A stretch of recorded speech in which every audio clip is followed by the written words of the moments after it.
Someone jokes about someone having bird brains.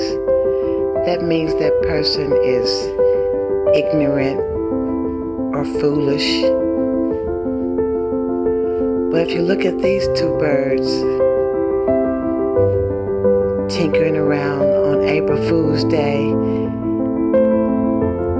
they aren't foolish enough to wander too far away from their mate, as some humans are foolish enough to do.